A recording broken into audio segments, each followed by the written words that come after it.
El Instituto de Democracia y Derechos Humanos de la PUC presenta Amigos con Derechos, un podcast para comprender cómo los derechos humanos impactan en nuestras vidas. Bienvenidos a un nuevo episodio.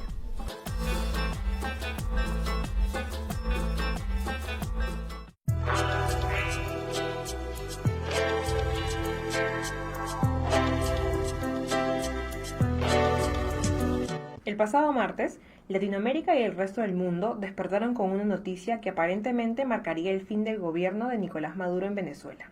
Juan Guaidó, presidente reconocido como mandatario interino del país por más de 50 estados, y Leopoldo López, líder de la oposición, encabezaban la llamada Operación Libertad, que lamentablemente perdió fuerza hacia el final de ese día. Pero mientras todo ello ocurría, el éxodo venezolano continuaba, y aún continúa. A nivel nacional, se sabe que aproximadamente 728.000 venezolanos y venezolanas viven en el Perú, según la Superintendencia Nacional de Migraciones.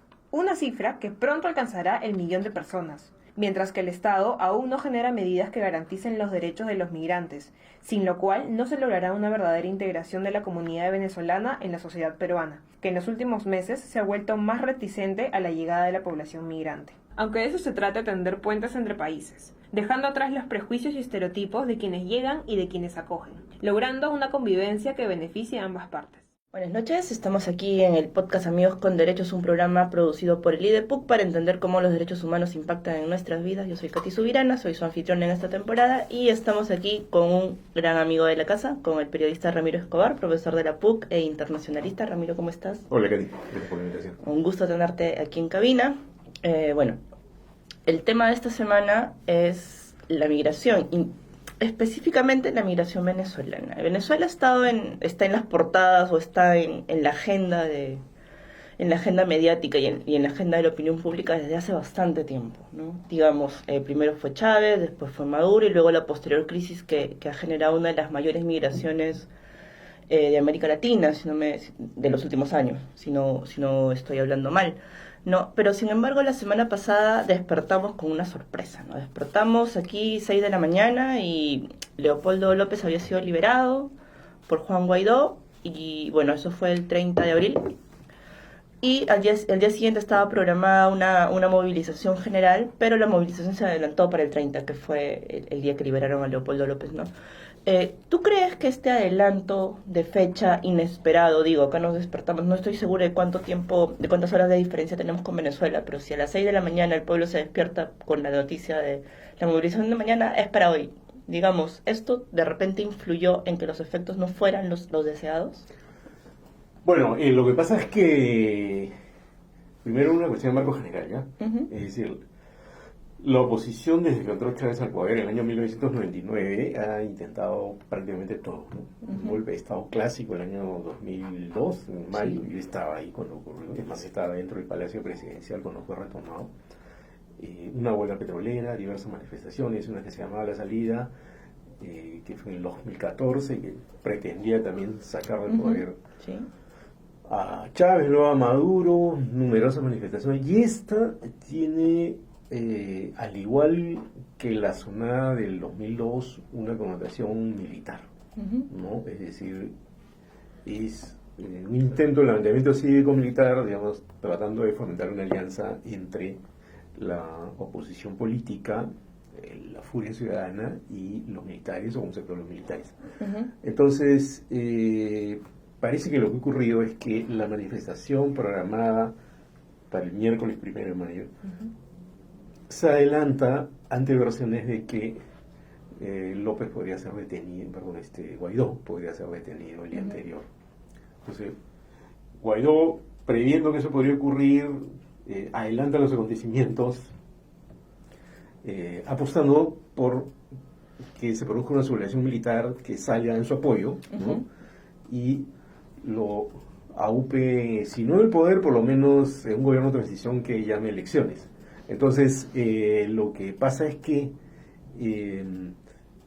ese movimiento arriesgado tendría que haber tenido una serie de condiciones más. Por ejemplo, la seguridad de que no solo se van a levantar unos cuantos militares, uh-huh. a los que él al parecer había contactado, como Figueras, que era el jefe del Servicio de Inteligencia Bolivariano, o el Servicio Bolivariano de Inteligencia, el SEBIN, sino otros más. O sea, tú tienes, digamos, un golpe, digamos, efectivo. Esto, al final ha sido un golpe contra un régimen ilegítimo, pero ha sido un golpe, ¿no? O sea, un golpe cívico-militar. Tienes que tener... ¿Golpe o intento de golpe? Bueno, intento, es verdad, intento. No llegó a consumarse. Pero, digamos, para que eso se consume tendrías que tener una serie de hechos, por ejemplo, tanques en la ciudad, la detención del presidente, aviones sobrevolando la ciudad, pronunciamientos de varios jefes militares de todo el país. Nada de eso ocurrió, ¿no? Lo que sugiere que el llamado de López, ya sea si lo hubiera hecho el mismo día o el día anterior, tiene un efecto limitado. Un efecto limitado. No hay un suficiente contingente militar, sobre todo de altos jefes, ya, que haga posible que un proceso de este tipo llegue a buen término, ¿no? A buen término en función de que, digamos, un golpe exitoso, ¿no? Claro, pero, o sea, sin embargo, mucha gente ve como un fracaso el tema, pero a mí me parece interesante, y no sé, corrígeme si me equivoco, el hecho de que se está quebrando. O sea, antes, hace 5 años, no había un solo militar o de repente había uno, ¿no? Que se atreva a decir... Claro, pero esta vez hay como una pequeña fuerza que está ahí ya que empezando a quebrar el poder, me parece. Sí, es verdad. Ahora, en el 2002 hubo varios. Yo recuerdo que tú mirabas la televisión y cada 15 minutos salía un jefe militar distinto diciendo algo distinto. No es la primera vez que ocurre, pero digamos, en los últimos años ya cuando está Maduro, sí ha habido este tipo de brotes, incluso cuando Chávez ya está enfermo, ¿no? O sea, siempre ha habido militares que se han rebelado, pero hay que tener en cuenta algo, Katy, que es súper importante y lo podemos socializar con las personas que nos escuchan bien, y es que los militares son parte del núcleo de poder en Venezuela, claro. No son un sector marginal, no están ninguneados. Sobre todo los altos mandos manejan empresas públicas como PDVSA, manejan empresas de alimentos, tienen una televisora, tienen varias empresas que les implican ingresos, les implican, hacen que ellos tengan una situación por lo menos relativamente favorable respecto al resto.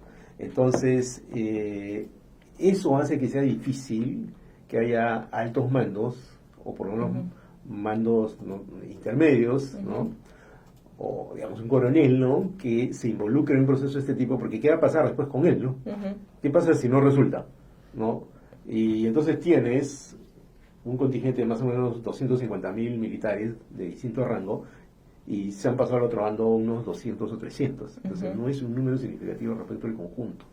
Y los que se pasan además tienen que pensar cuál es su futuro, ¿no? Si no resulta, serán presos, ¿no? Si resulta, ¿cómo va a ser el proceso de transición?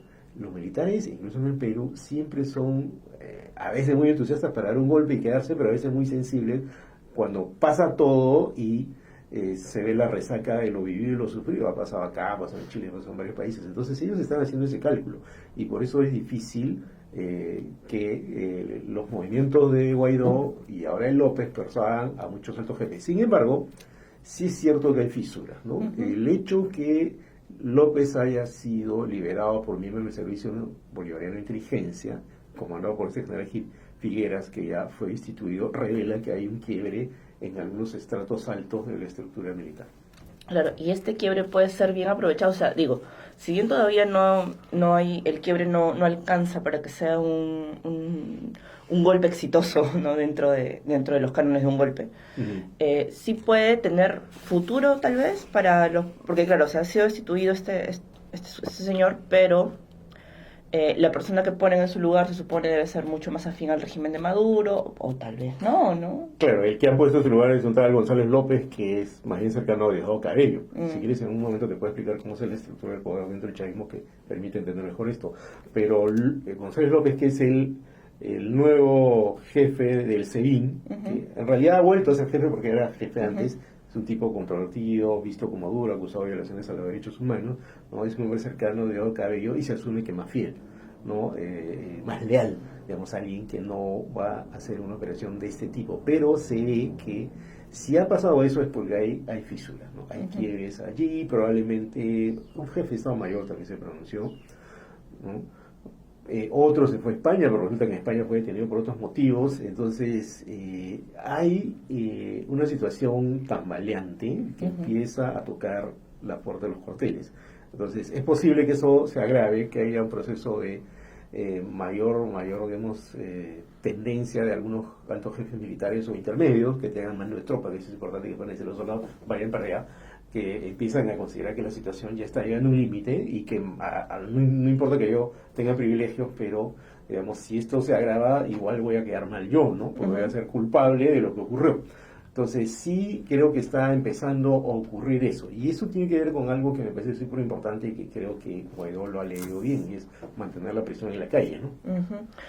¿Qué otra parte del poder pues debería quebrarse para llegar a destituir a Maduro? Bueno, lo que pasa es que al interior del chavismo hay como 3 sectores, y esto es bien interesante entenderlo, ¿ya? Uno es el grupo cercano a Maduro y a Cilia Flores, que es su esposo, sí, que es un grupo que maneja algunos funcionarios, ¿no? Que nombra a Tarek Aizami, por ejemplo, que es el vicepresidente, es de ese núcleo, ¿no? Es el núcleo clásico, digamos, que tiene cualquier presidente en su entorno. Luego hay un grupo que está comandado por Diosdado Cabello, que es un duro del régimen, ¿no? Sí. Es decir, ha sido militar, era un ingeniero asimilado a las Fuerzas Armadas, participó con Chávez en el golpe del 92 y luego en el rescate de Chávez en el golpe del 2002 cuando lo sacan del poder por unas horas. Y está un tercer grupo que es el general Vladimir Padrino, ministro de Defensa, que es el que tiene mayor influencia en los cuarteles. Por ejemplo, tú ves la nómina de ministerios, son 33 ministerios, unos 4 por lo menos están ejercidos por militares, pero aún los que no están ejercidos por militares tienen influencia militar.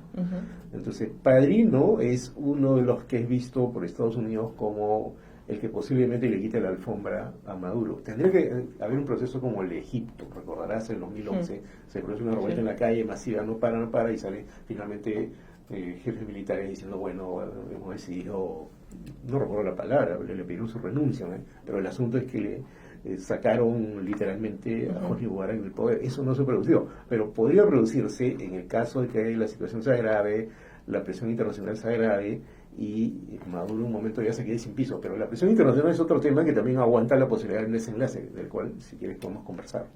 Pero el tema de la presión internacional, más allá de la presión que ejerce Rusia y más allá de la presión que ejerce Estados Unidos, bueno, son ellos dos los principales, los que más aprietan, ¿no? Sí. Bueno, regresamos con eso después de la pausa, vamos a una pequeña interrupción y regresamos con Amigos con Derechos con Ramiro Escobar. Vivimos rodeados de estímulos que nos generan emociones y predisponen nuestras actitudes y comportamientos. ¿Cómo lograr resultados diferenciados cuando se compite con todo ello? Inscríbete en el curso Comunicación para el Cambio de Comportamiento, dictado por María Beatriz Arce, y aprende cómo hacer marketing social. Encuentra más información en www.idepuc.pe.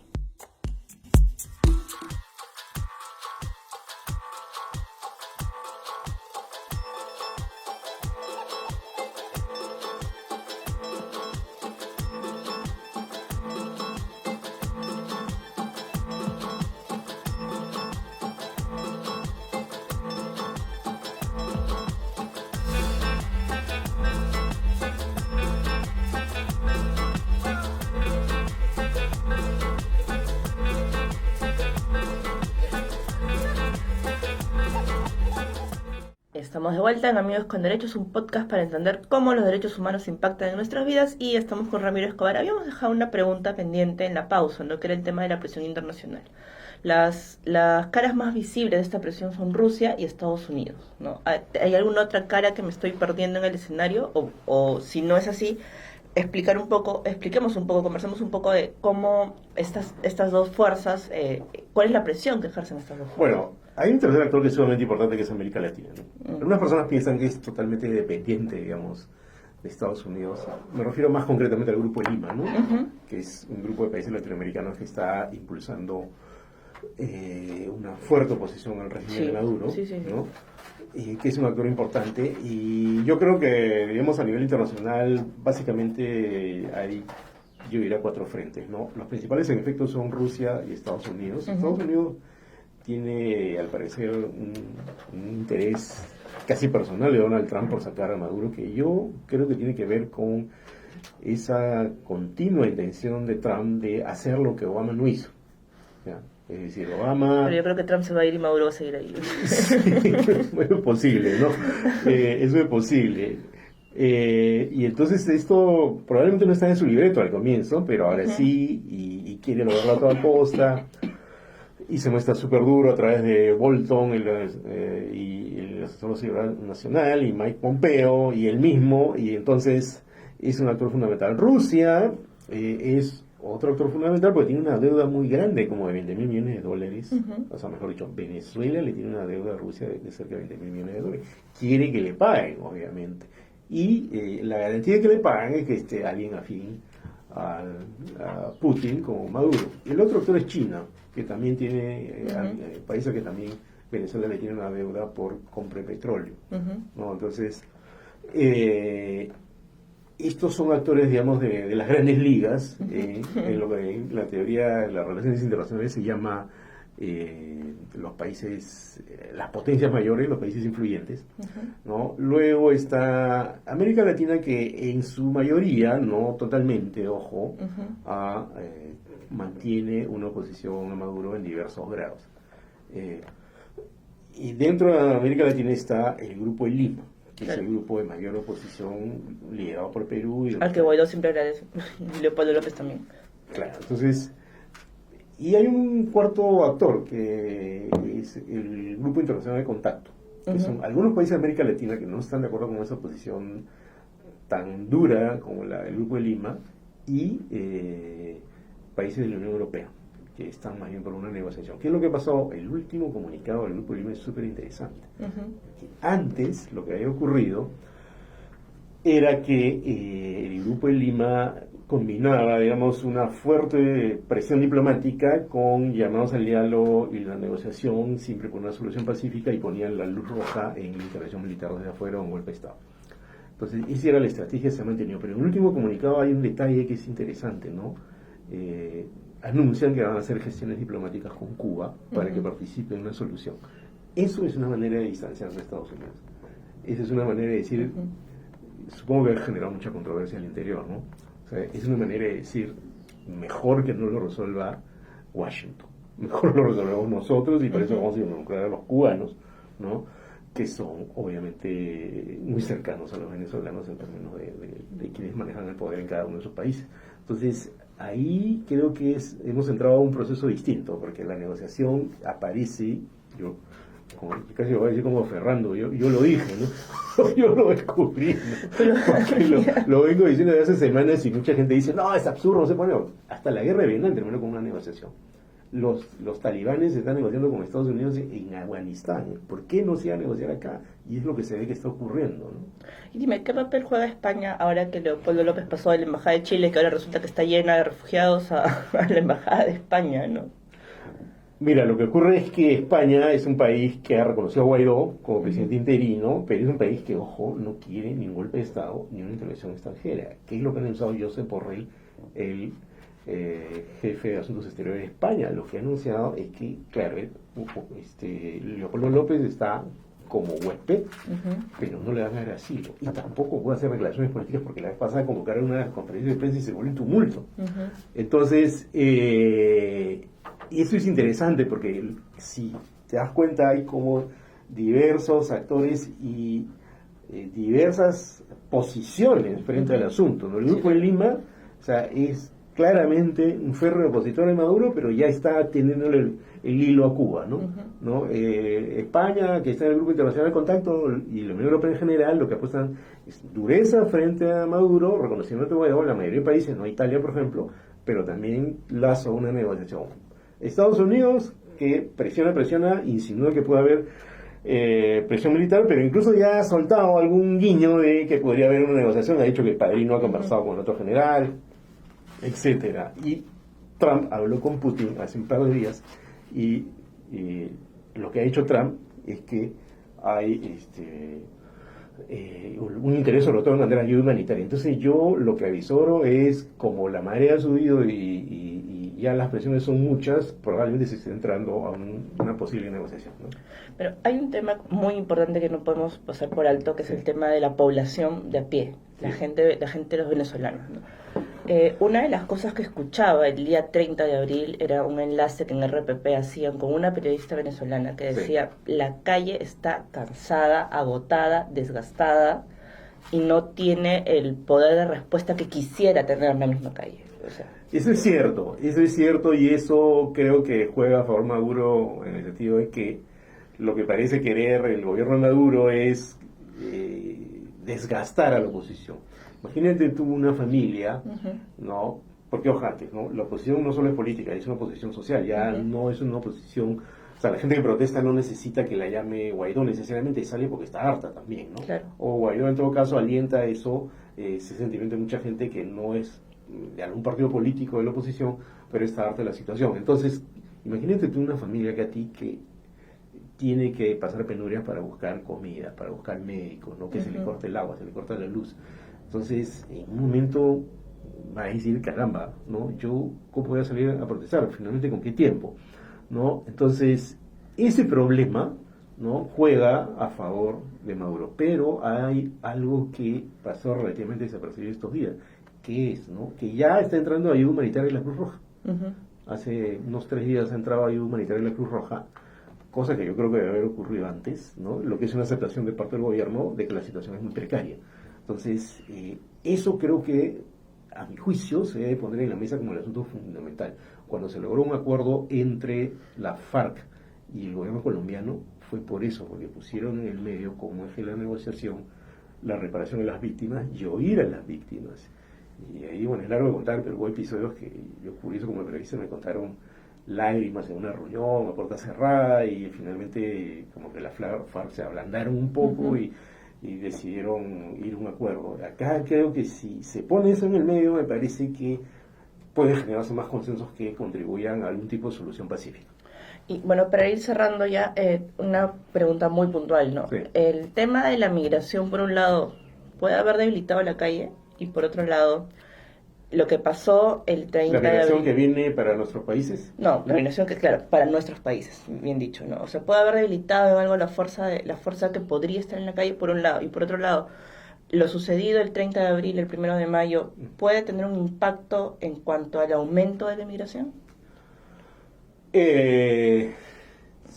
La gente sigue saliendo, ¿no? Incluso hay algo que yo pensé que no íbamos a ver en América Latina por estos años, y es campos refugiados en Colombia, ¿no? Del ACNUR, del Alto Comisionado de las Naciones Unidas para los Refugiados, ¿no? Eso me impresionó mucho. El flujo de personas que ha salido más o menos llega a 3,5 millones, que es bastante gente. No es una aceleración como la de Siria, ojo, ¿no? Pero es, para los cánones o parámetros de la región latinoamericana, es algo inusitado. La migración venezolana tiene 2 condiciones que la hacen problemática, y es abrupta y masiva, ¿no? Por eso que ha generado problemas en algunos países y episodios lamentables de xenofobia, porque es algo que se ha venido como una ola, ¿no? Si debilita o no debilita a la oposición adentro, habría que ver, porque ya te digo que estamos conversando que lo principal para muchas familias es la supervivencia. Pero sí, cuando tú conversas con algunos venezolanos que están acá, te cuentan que su familia está en las protestas, ¿no? Que participan, y eso hace también, y esto es bien importante, que se vuelve un problema regional, ¿no? ¿Por qué? Porque causa impacto en Colombia, hay más de 1 millón de venezolanos acá, hay como 700,000. Ahí estaba viendo las cifras en Colombia, eran ya como 1.300.000, o sea, muchísima gente, ¿no?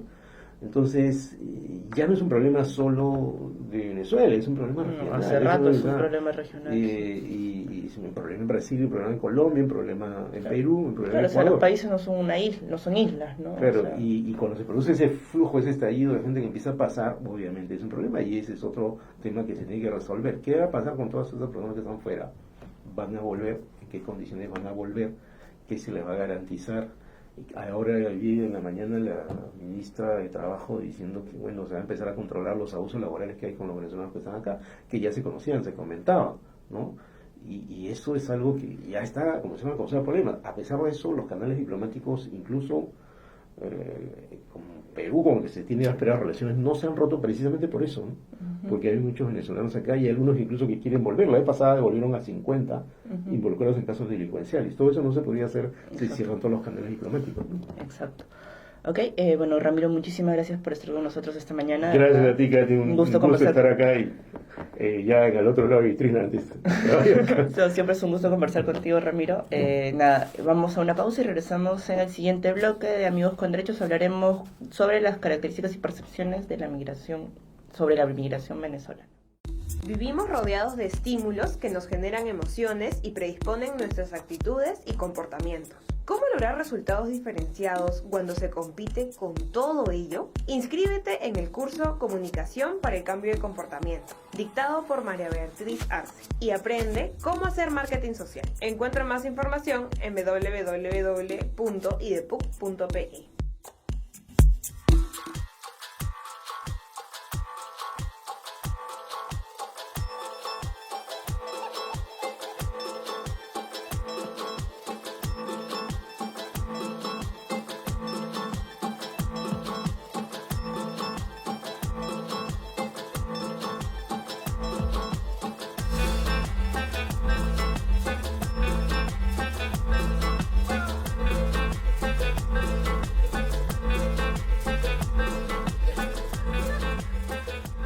El dato IDEPUC. El 60% de la población peruana a nivel nacional considera agradables a las personas venezolanas. Sin embargo, el 17.6% prefiere no precisar opinión y el 10.5% los considera desagradables. Esto según la encuesta Creencias y actitudes hacia los inmigrantes venezolanos en el Perú, elaborada por el Instituto de Opinión Pública de la PUC en colaboración con el IDEPUC. Esto fue el dato IDEPUC. Hola, buenas noches. Estamos de vuelta en su programa Amigos con Derechos, un podcast para entender cómo los derechos humanos impactan en nuestras vidas. Yo soy Katy Subirana, su anfitriona en esta temporada, y en este bloque estamos con Rubia Pérez, miembro directivo de la ONG Uniendo América. Rubia, buenas noches. Gracias por estar aquí. Katy. Y con Mayer Tintaya, psicólogo social, investigador y consultor para el Instituto de Opinión Pública de la Católica. Hola, muy buenas noches. Muchas gracias por estar aquí. Bueno, hay varias cosas que tratar sobre el tema de Venezuela, ¿no? El bloque anterior hablamos de los efectos de la Operación Libertad, con Ramiro Escobar, periodista y profesor de la PUC, especialista en temas internacionales. Hablamos sobre el tema de Guaidó, Leopoldo López, la influencia de los países extranjeros, tal, ¿no? Y terminamos hablando de lo más importante en realidad, ¿no? Cómo afecta esto a la gente de a pie. Y es imposible hablar de cómo afecta a la gente de a pie sin hablar de la migración. Porque, digamos, ese ha sido el efecto más tangible y ha sido algo que ha hecho que al final toda Latinoamérica se involucre en el problema de alguna forma, ¿no? Los países, como siempre digo, no son islas, ¿no? El Perú no es una isla, Latinoamérica no está formado por islas, está formado por países que se dividen en fronteras naturales o dispuestas por tratados, pero somos todos parte de un territorio y eso hace que lo que afecta a un país de alguna manera repercute en otro, y lo hemos visto claramente en el tema de Venezuela, con la cantidad de ciudadanos venezolanos que han venido no solo al Perú, sino a distintas partes de Latinoamérica. Pero digamos, en este momento vamos a hablar del Perú, primero por la cantidad de migrantes que ha recibido, y segundo porque bueno, es el país en el que estamos, ¿no? Y es lo que nos afecta directamente, y es la información que tenemos más a la mano. El tema es que la población venezolana que ha llegado a nuestro país ha sido bien recibida en algún aspecto y no ha sido bien recibida no es por todas las personas, ¿no? Y así nos lo muestran un poco las encuestas. Por ejemplo, hace unos días la encuestadora Ipsos de Apoyo publicaba en El Comercio que el 67% de encuestados no está de acuerdo con la llegada de ciudadanos venezolanos a nuestro país, porque sobre todo aumenta la delincuencia. Como decía fuera de micros, ¿no? De repente este tema se vio alimentado por el hecho que un grupo de ciudadanos venezolanos tuvo que regresar a Venezuela porque al momento de ingresar a nuestro país no había incluido, mejor dicho, había mentido, había falseado documentación, no había declarado que tenían antecedentes policiales o penales. Pero, digamos, este no es el caso de todos los venezolanos. Muchos venezolanos vienen aquí buscando oportunidades laborales, oportunidades educativas, incluso oportunidades para poder sobrellevar su salud. Recordemos que en Venezuela incluso hay problemas para acceder a los medicamentos. Sí o no, Rubia, yo creo que tú nos puedes dar un panorama un poquito más claro de las necesidades de los ciudadanos venezolanos de emigrar. Ok, bueno, fíjate, el problema político ha generado muchos efectos negativos en todos los aspectos, ¿no? se ha deteriorado la salud, se ha deteriorado todo el ámbito social en el país. Y bueno, como tú decías, pues tan sencillo como que no solamente no es que no tengamos medicamentos, no podemos acceder a los medicamentos, sino que no podemos acceder ni siquiera a los alimentos. ¿Okay? Hay hambre en todo el país y es una cosa gravísima. El sistema, lo último que ha generado el problema ha sido el sistema del colapso de la electricidad. Y bueno, eso ha ocasionado pues que simple y sencillamente los centros comerciales, los comercios, las tiendas pues no abran, o sea, no puedes ni siquiera ir a comprar algo porque no está abierta una tienda, porque sencillamente cómo trabajas sin electricidad es una necesidad prioritaria, ¿no? Y sobre este tema de la población que no está de acuerdo con la migración de ciudadanos venezolanos, tú establecías fuera de micros una diferencia que me gustaría que compartamos con las personas que nos siguen a través del podcast o a través de las redes sociales. Tú me decías que esto no es xenofobia, sino es aporofobia. Cierto. Te comentaba que hay una confusión de términos, ¿no? La xenofobia es el rechazo al extranjero, pero la aporofobia es el rechazo al más desvalido, al más pobre, al más vulnerable. Si bien es cierto, pues esa es la forma como acá nos ven en Perú, de esa manera, entre la generalidad de la gente. No quisiera decir que es todo el mundo, no, pero sí una gran mayoría, porque así como hemos encontrado la aporofobia, mucha gente pues también te puedo decir y con propiedad que hemos encontrado gente que ha sido sumamente solidaria con nosotros y que nos ha tratado de una manera espectacular. Sin embargo, las razones que tiene, y vamos a cerrar un poquito este tema de la percepción, ¿no? con Meyer, las razones que tiene la gente para presentar rechazo a la migración venezolana, más que la delincuencia, creo que tiene que ver con el aumento de desempleo, ¿no? Bien, si bien la encuesta señala que es el aumento de desempleo, digamos, desde los medios de comunicación se ha señalado con mucha frecuencia la llegada de personas venezolanas, y usualmente llegan personas venezolanas en edad de trabajo, prácticamente, ¿no? Entre 18 años para 29 años es la población en donde más se concentran los migrantes venezolanos que llegan acá al país, y sobre todo acá a Lima metropolitana, porque según el censo de 2017, cerca del 77% hay población venezolana acá en Lima. Entonces, ¿qué es lo que sucede? O sea, a nivel de percepción de los peruanos hay un tema con la percepción de competitividad. Otro que de hecho es distinto, ¿no? Porque es otra cultura, tiene otra manera de ser, sobresale por encima de lo que ya el peruano está acostumbrado en su día a día a realizar. Entonces, digamos, es objeto de señalar ciertas actitudes negativas al respecto. Entonces, usualmente a veces pasa cuando llega a una persona en situación de vulnerabilidad o en estas condiciones, suele atribuirle la responsabilidad de la falta de carencias para acceder al empleo, las dificultades u otros, o como señala en Ipsos también, que estabas comentando, se le culpa también de actos delictivos. ¿Por qué? O sea, el Perú está en una situación de desorden, de caos, todavía no cubre suficientes aspectos básicos, no todos están satisfechos con la tasa de empleo que tienen. Entonces, a veces creo como una salida para protegerse de que la situación del país está tan agobiante en ciertos sentidos, políticamente, socialmente, laboralmente, suele pasar, desgraciadamente, que sueles atribuir la culpa a esto a personas que están en posición más vulnerable. Y esto no solamente ha pasado con Venezuela, sino también ha pasado, digamos, con migrantes dentro de nuestro propio país. O sea, yo recuerdo muy bien cuando había migrantes de regiones amazónicas que vinieron durante los 90, y se les hizo pregunta a los limeños sobre la llegada de ellos. Muchos de ellos, y en los medios de comunicación decían que debían regresar a su región. ¿Para qué vienen a Lima a perturbar el caos? Es el mismo discurso, caos,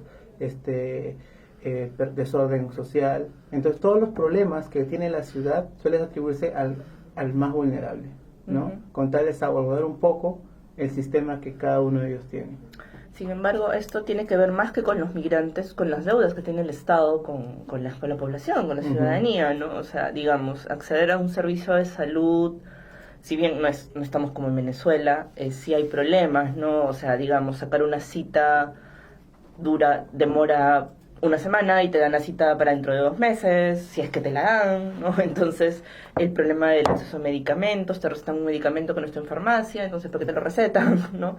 Y el tema de la precarización laboral también, ¿no? O sea, no es que lleguen los migrantes a precarizar el trabajo, sino que el trabajo ya es precario, ¿no? Ya, hay un problema. ya la situación era fuerte, pues. Claro, como mencionábamos en Fuera de Micros, nos recordamos el caso de las Malvinas, donde un muchacho murió encerrado en un container, ¿no?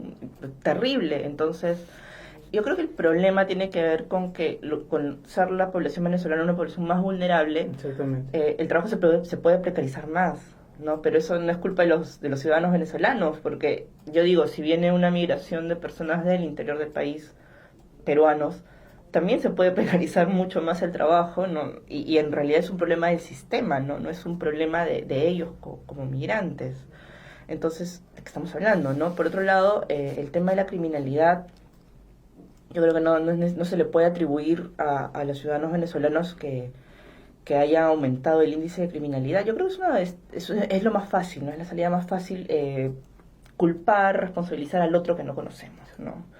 Entonces, como no lo conocemos bien, como no es una persona completamente integrada a nuestra sociedad, a nuestra sociedad, entonces, bueno, podemos culparlo de ellos, ¿no? Pero digamos, en realidad, en este tema nos enfrentamos, como también decía hace un momento Meyer, al tema de una estigmatización por desconocimiento, ¿no?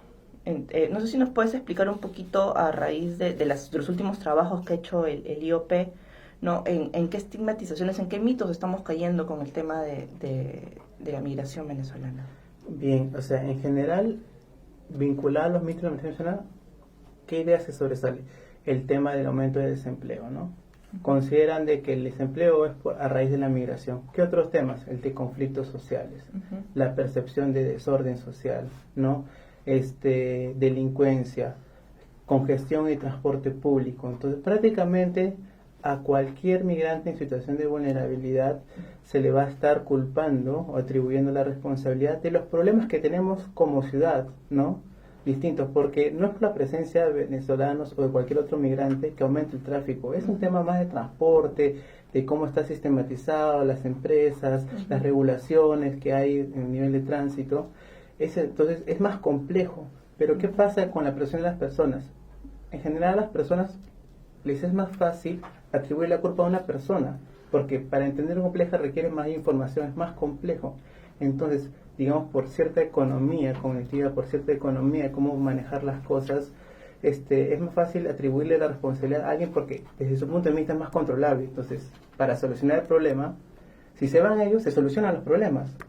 Pero no es así como funcionan, pero es como una salida, por así decirlo, de escape personal, ¿no? Para solucionar el problema que tenemos de base como sociedad y los sistemas.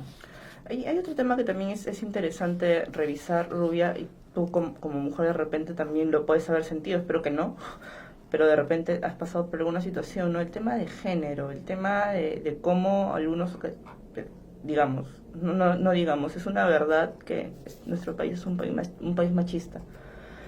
Una sociedad bastante machista, que así como aquí dentro del Perú se sexualiza mucho a la mujer de la selva, también se sexualiza mucho a la mujer del Caribe, ¿no? A nivel internacional.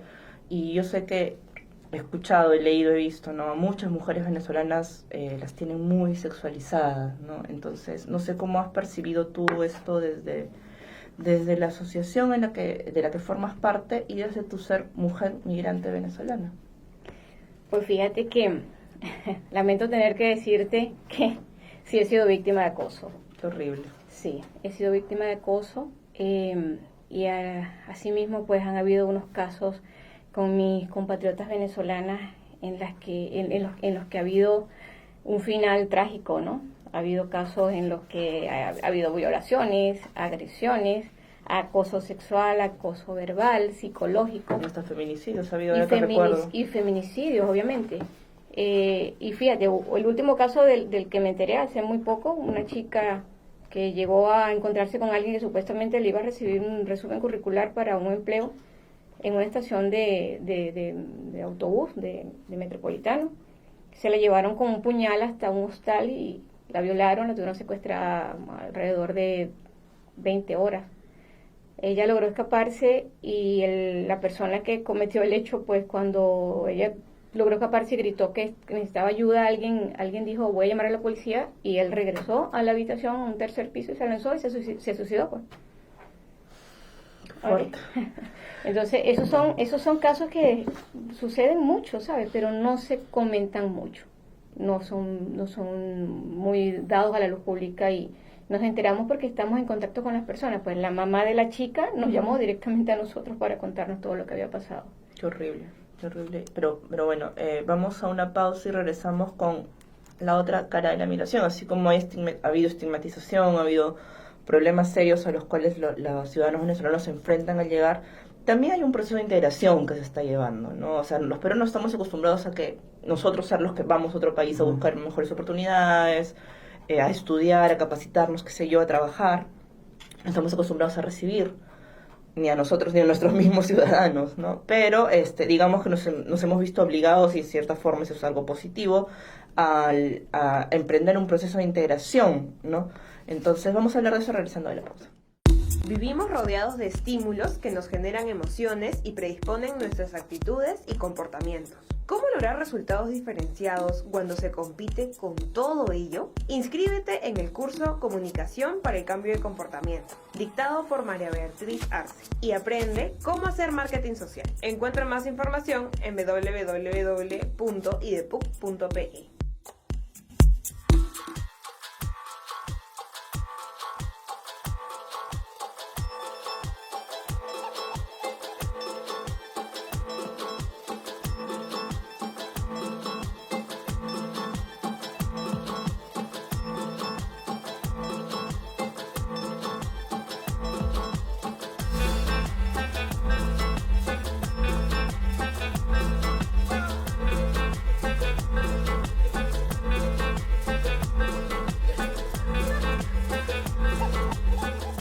Estamos de vuelta en Amigos con Derechos, un podcast para entender cómo los derechos humanos impactan en nuestras vidas. Y bueno, nos hemos quedado un poco impactados con lo último que nos ha contado Rubia, ¿no? Lo que nos hace, creo, nos llama una reflexión antes de seguir con el programa sobre cuán importante es el tema de prevención, cuán importante es el papel de las autoridades, ¿no? Para protegernos a nosotras las mujeres, que somos una población vulnerable. Y es cierto lo que tú decías antes, que los ciudadanos venezolanos que vienen están en una posición mucho más vulnerable, y las mujeres, niñas y adolescentes que están viniendo de Venezuela en una posición mucho más vulnerable aún, ¿no? Entonces, ¿cómo estamos trabajando ese tema, Perú?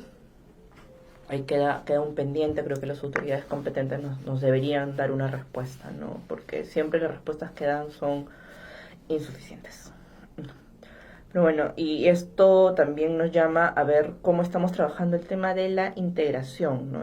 Recuerdo cuando empezó el año escolar, hace un par de meses, que salió la noticia de un colegio en San Martín de Porres, donde al iniciar el año escolar habían cantado no solo el himno del Perú, sino también el himno de Venezuela, porque habían muchos niños escolares venezolanos que se habían integrado. Sí, hay un colegio que recibe muchos niños venezolanos. Entonces, qué bonito, porque eso es una muestra de que también se pueden hacer bien las cosas, ¿no? Está bien, no es en todos los colegios, pero si hay uno que pudo hacerlo, probablemente haya un par más de los cuales todavía no tenemos noticia, y si no los hay, invitamos a los directores, a los profesores, a que propicien la integración de los niños peruanos con los niños venezolanos, ¿no?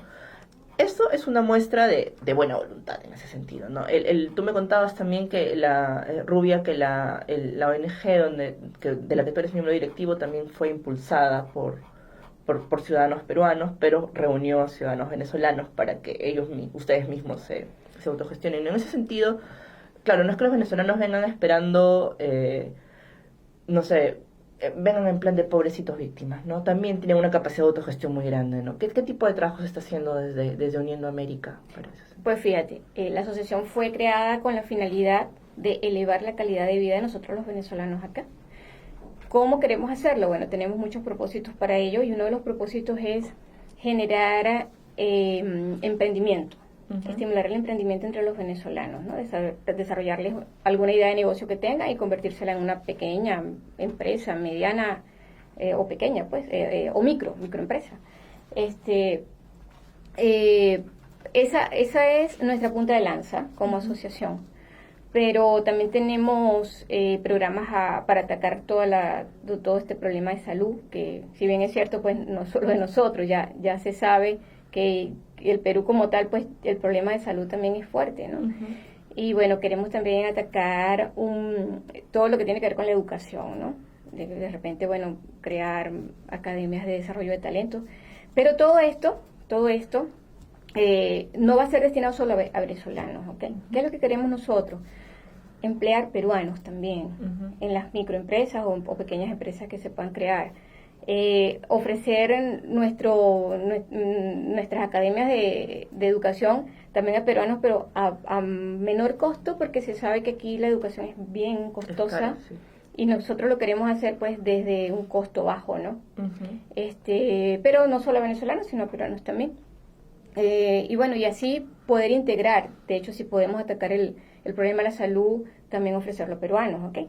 Es a manera de integración y bueno, no solo de integración, sino de agradecimiento y de retribución, que creo que es lo mejor que le podríamos dar al país, ¿no? Por habernos recibido, por habernos abierto las puertas, porque es el país que de verdad nos ha brindado mayores facilidades para poder entrar acá. Por eso es que somos tantos los venezolanos acá, porque a nivel de Estado, pues como Estado nos ha brindado facilidades. Y bueno, quería comentarte algo respecto a lo último que había comentado en la situación que padecemos las venezolanas acá, y no solamente las venezolanas, las peruanas también, ¿no? Nosotros como asociación queremos hacer una especie de campaña o por llamarlo de alguna manera, pues, para atacar el tema del abuso a la mujer. ¿Okay? Queremos hacer ciclos de conferencias, estamos buscando alianzas con el Ministerio de la Mujer para poder abarcar ese problema desde abajo, ¿okay? desde las escuelas, desde los colegios, porque el bullying también genera una situación de criminalística más adelante, ¿no? Entonces, al poder atacar el bullying en la escuela desde la educación inicial, la educación primaria, podríamos evitar que más adelante pueda convertirse un chico en un criminal, ¿no? Claro. Porque allí comienza. Eso es súper importante y bueno, en ese sentido también yo creo que si se dieran a conocer más estas iniciativas desde que parten de los ciudadanos venezolanos, pues la percepción de acogida sería mucho más positiva de la que es, porque si bien hemos hablado de la percepción negativa, las encuestas que ha hecho, el trabajo que ha hecho el IOP, sí nos muestra también indicios, nos muestra, mejor dicho, respuestas concretas sobre percepciones positivas de los ciudadanos venezolanos, ¿no? Por ejemplo, el 48.1% piensa que los venezolanos son personas muy agradables y casi el 50%, porque es el 49.9%, piensa que son personas muy trabajadoras, ¿no? ¿Qué otros indicios, qué otros hallazgos hay en los trabajos que ha hecho el IOP al respecto, Miguel? En general lo que hay son una descripción muy positiva en términos de la sociabilidad, ¿no? De cómo se presentan, de cómo son. ¿Por qué? Porque es una cultura distinta de generar más confianza, ¿no? Y eso se ha traducido en una actitud favorable hacia ellos, ¿no? En términos del trato, la amabilidad que tienen.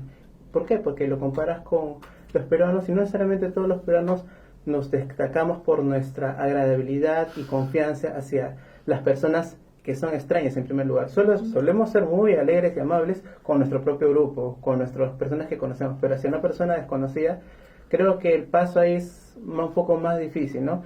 Y eso se expresa en las encuestas porque es algo nuevo y algo que los peruanos y en general los limeños también valoran, ¿no? Al respecto. Y es sumamente algo importante a destacar. A mí, disculpa que te interrumpa, lo que pasa es que ustedes en comparación con nosotros los venezolanos tienden a ser más tímidos. Ese es el detalle, ¿no? Tienden a ser más tímidos. Es válido, pues, no tiene nada de malo. Claro, no es que sea bueno o positivo, a lo que voy es que somos diferentes y al menos esta dimensión, digamos, del trato hacia la persona es valorada de manera positiva, ¿no? Y hemos hablado entre el bloque aspectos más negativos, pero hay que rescatar también, aprovechar estas actitudes favorables para, digamos, generar estos lazos de confianza posible, porque si hay iniciativas aisladas, quizás no tan organizadas, de integración social entre peruanos y venezolanos, ¿no? Sobre todo los que están acá sentados, que la mayoría está sentada acá en Lima, ¿no? Y quiero aprovechar para mencionar que las propuestas que estás teniendo sobre el tema de integración a partir del emprendimiento y las oportunidades de trabajo para tanto venezolanos como peruanos es una gran oportunidad para eso, ¿no? Porque no solo mirarnos como venezolanos o peruanos, sino vernos como que tenemos muchas más cosas en común que solamente ser de tu país, porque has nacido acá por un hecho del destino, o sea, te tocó ser peruano por pura casualidad, te tocó ser venezolano por pura casualidad, pero somos más, somos mujeres, somos trabajadores, dicen que somos trabajadores, los peruanos también somos venezolanos trabajadores, tenemos actitud hacia el emprendimiento, entonces ahí el potencial de integración está en rescatar los aspectos en común y no los que nos diferencia en términos negativos, ¿no? Eso es algo muy importante a rescatar y quiero recurrir al estudio de la DTM sobre el flujo migratorio. Hay bastante diversidad de profesiones que vienen desde Venezuela y es algo que se puede aprovechar en el Perú bastante, ¿no? Exactamente. Y eso debería ser bien visto de parte de los peruanos, no como una competencia, sino como un tema de complemento, como que un tema de poder aprender. Yo te transmito un aprendizaje, tú también me transmites tu aprendizaje. Y de ese modo generar, digamos, aspectos en común y ya no diferenciarnos entre peruanos y venezolanos, sino desde otro punto de vista, como profesionales, como padres de familia, como mujeres, como hombres. Claro, siempre, fíjate, yo he pensado que el Perú de repente está desaprovechándonos. Sí, pudiera más bien aprovechar el talento que hay bastante, ¿sabes? Me atrevería a decir que casi un 80% somos profesionales y somos gente que viene con experiencia. Y aquí nos estancamos a hacer cualquier cosa porque tenemos la necesidad de hacer cualquier cosa. Pero, oye, de verdad que es un desaprovechamiento de talentos, un médico en un autobús vendiendo caramelos, ¿no? O un abogado, un licenciado, un ingeniero. Y es lo común, Sí, ese es un tema que pasa muchos migrantes, ¿no? Lo que pasa es que también los requisitos que pide el Perú para que un migrante pueda ejercer su profesión son es caro, sí. Es complicado, claro, o sea, de hecho se trata de mantener la calidad por un lado, ¿no? Pero a veces se les pasa la mano en el tema burocrático, ¿no? Sí. Es brusco. Otra característica de la integración venezolana en la que me gustaría ahondar un poquito que tiene que ver justamente con esto, ¿no? Los profesionales son muy trabajadores, ¿no? O sea, si bien decías tú, ¿no? Los peruanos también somos muy trabajadores, los venezolanos también, ¿no? Pero esto de ser muy trabajadores tiene, o mejor dicho, de repente se ve un poco, no sé cómo llamarlo, el tema de la precarización laboral, ¿no? que mencionaba Rubia. Es difícil luchar contra esto, ¿no? ¿Cómo podríamos contrarrestarlo? No lo sé, no tengo la respuesta, tendríamos que hacer de repente una consultoría para tratar de luchar contra el tema de la precarización, pero Rubia, la gente cuando mira a Venezuela no migra pensando en voy a buscar mejor dicho, quiero trabajar exactamente en eso, sino quiero sobrevivir, ¿no? Claro, así es. Y precisamente esa creencia que traemos es la que nos obliga a insertarnos en cualquier puesto de trabajo y oye, por la necesidad, y somos capaces de aceptar por debajo del sueldo mínimo incluso, y trabajar más de 12 horas, pero es por la necesidad, ¿ves? Por eso que nosotros a través de la asociación queremos estimular el emprendimiento, poder crear microempresas o pequeñas, y que no, ¿por qué no pensar en empresas más grandes, pues de repente? Bueno, yo creo que sería como fortalecer el sistema productivo, el sistema económico. Yo creo que pudiéramos aportar mucho para ello.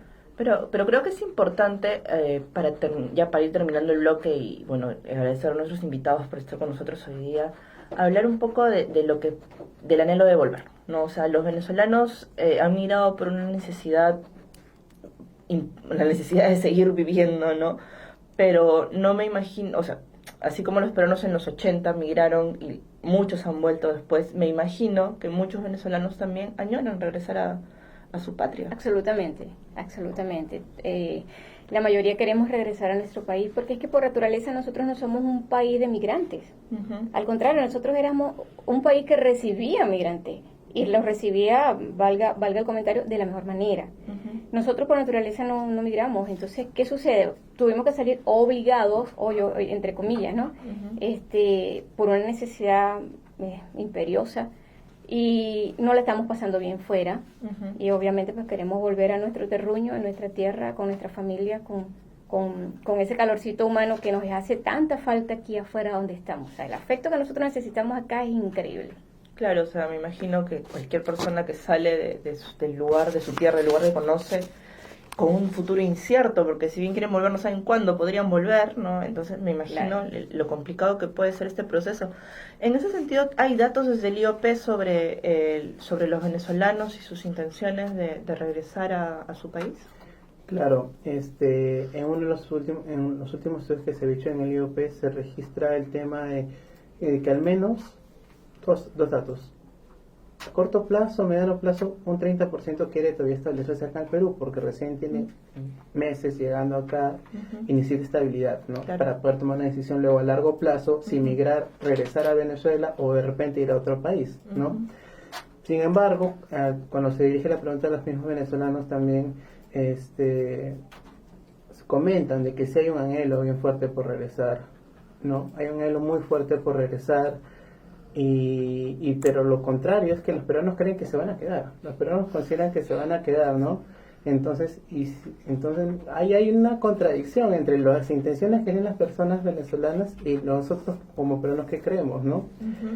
Pero en general eso creo es una situación distinta, nueva, para todo el continente latinoamericano, y donde creo que nuestras instituciones tienen que trabajar muy muy bien el tema de tanto de la acogida como el retorno, ¿no? Porque al fin y al cabo cualquier migrante regresa y añora su país en general, ¿no? Porque ahí hay historias, hay conexiones que no van a volver a vivir, que quieren volver a tener. Entonces, como estaba comentando en los anteriores bloques y fuera de micro, hay esta sensación de que he dejado todo en mi país por venir acá, ¿no? Y también el tema de querer recuperarlo. O sea, hay un tema de querer recuperarlo. O sea, con toda la posibilidad de integración social que puede haber acá, hay un tema de poder querer recuperarlo y es algo importante a tener en cuenta, ¿no? Que tiene que ver también con recuperar o con volver al origen de su identidad, de su ser, ser humano, ¿no? O sea, para cerrar me gustaría recordar, ahora que hablamos de la necesidad, el anhelo de volver, ¿no? Un poema de Marco Martos que está escrito para el Perú, pero creo que aplica para cualquier país. No es tu patria porque, no sé, te da muchas razones, sino es tu patria porque si tuvieras que volver a elegir, si tuvieras que elegir dónde nacer, volverías a elegirlo 1000 veces, ¿no? Sí. Entonces, yo creo que eso es lo que define al ser humano, con la relación del ser humano con respecto al lugar donde nació. Bueno, con esta reflexión, muchas gracias Rubia Pérez, muchas gracias Meir Tintaya, ha sido una conversación de verdad muy, muy interesante y muy aleccionadora. Gracias por estar aquí. Nos escuchamos en el próximo programa de Amigos con Derechos, un podcast para entender cómo los derechos humanos impactan en nuestras vidas. Buenas noches. Buenas noches. Buenas noches. Hasta aquí llegamos con este episodio de Amigos con Derechos, un podcast para comprender cómo los derechos humanos impactan en nuestras vidas. Amigos con Derechos es producido por el Instituto de Democracia y Derechos Humanos de la PUC. El programa es conducido por Katy Subirana, producido y mezclado por Gabriela Quevedo y Rosdela Heredia. El equipo lo dirige Patricia Barrantes. El diseño de la música es cortesía de Danzai. Si te gustó este episodio, puedes volverlo a escuchar todos los martes desde Zona PUC, además de seguirlo por el Facebook del IDEPUC, donde nos encuentras como @IDEPUC.